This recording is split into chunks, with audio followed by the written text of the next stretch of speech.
come to the floor today to talk about our nation's economy. On Friday, we saw new inflation numbers, and we found that inflation remains the worst that it's been in 40 years. We also found out that in the first 3 months of this year, the American economy actually shrank. Well, why did it shrink? Well, because of the inflation that is hitting hard every family in America. So now we have a terrible situation with soaring inflation and a stagnant economy, both at the same time. People are paying more and more, and they're getting less and less. Now, the last time this happened, Madam President, was in the 1970s. It's called stagflation. Back then, all the liberal economic experts said it was impossible.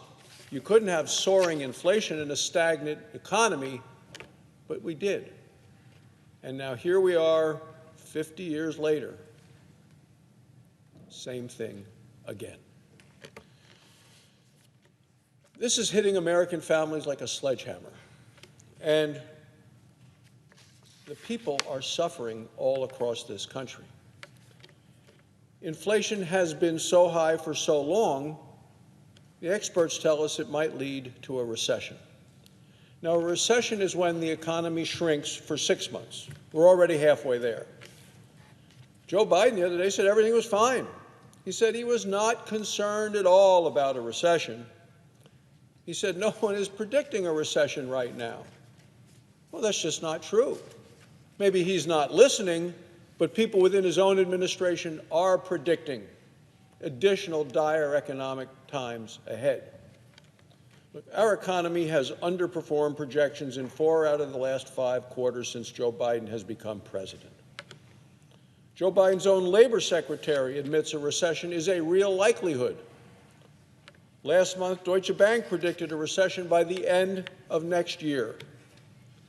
3 days later, the Bank of America told investors inflation shock is worsening, interest rate shock is just beginning, and recession shock is coming. Bank of America went on to say inflation is out of control and inflation causes recessions. Last month, Larry Summers pointed out that the United States has never had the current inflation rate and the current unemployment rate without a recession coming within 2 years. Larry Summers went on to say, recession in the next couple of years is more likely than not. More likely than not. He said, I expect that is how the consensus will evolve. Well, Larry Summers is right. He's been right before. He's been right about inflation. This is Economics 101. It's also American History 101. High inflation brings about a change in the Federal Reserve, so they raise interest rates, and when they raise interest rates, the economy slows down.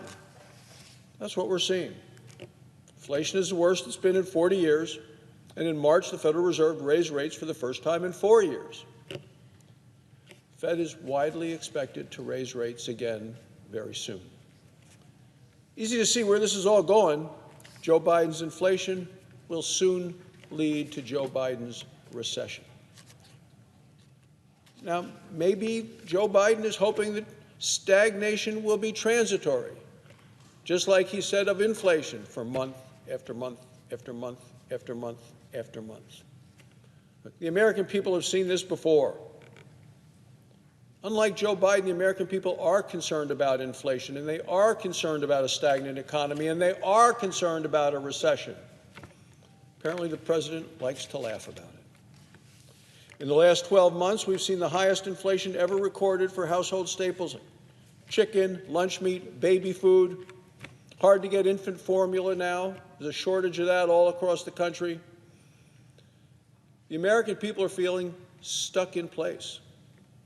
They are very stressed, and they feel the squeeze every day. One estimate says a typical family will pay $5,200 more this year than they did last year just to buy the same things. That's $100 a week, Madam President. This is in addition to the inflation that we suffered last year.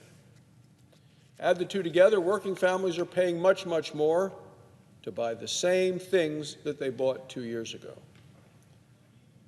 The truth is painful, and the painful truth is that the average American family is poorer today than they were the day that Joe Biden took office. People have had to change so much of their lives because of this.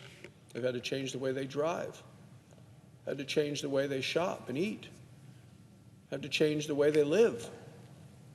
A poll last week found that 2 out of every 3 American families have had to cut back on spending because of inflation. Half said they were struggling to pay rent. Nearly 90% of the American people said they want Congress to bring down inflation. So what have Democrats had to do about this over the last 15 months?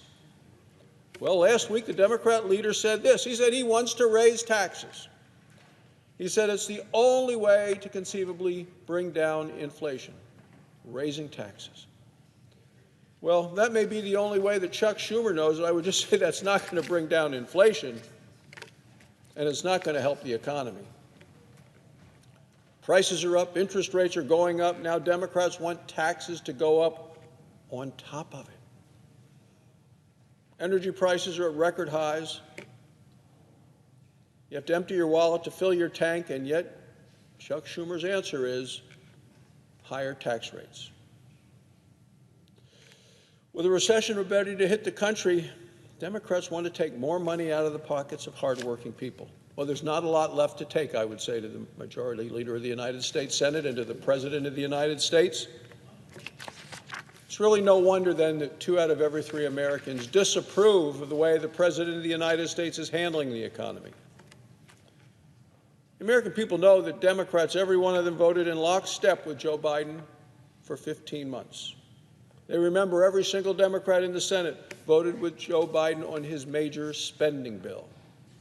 American people remember every Democrat supported Joe Biden's economic priorities, which, of course, hurt the economy. The results have been disastrous for the American people. We know what we need to do. We need to lower costs. We need to reduce these burdensome regulations. We need to get back to American energy, affordable energy, reliable energy, not going hat in hand to people around the world. We do much better if we're American energy dominant, selling energy to our friends rather than having to buy it from our enemies. Madam President, we've had the strongest economic times in the United States in my lifetime prior to the pandemic. We know what brought it to us. It was lower taxes, more American energy, limiting regulations. Those are the things that make a difference. Those are the things that Joe Biden has just chosen to ignore. The American people are struggling and suffering, and it's about time they get an administration focused on their needs, not on the needs of an administration which is woefully out of touch with the American people.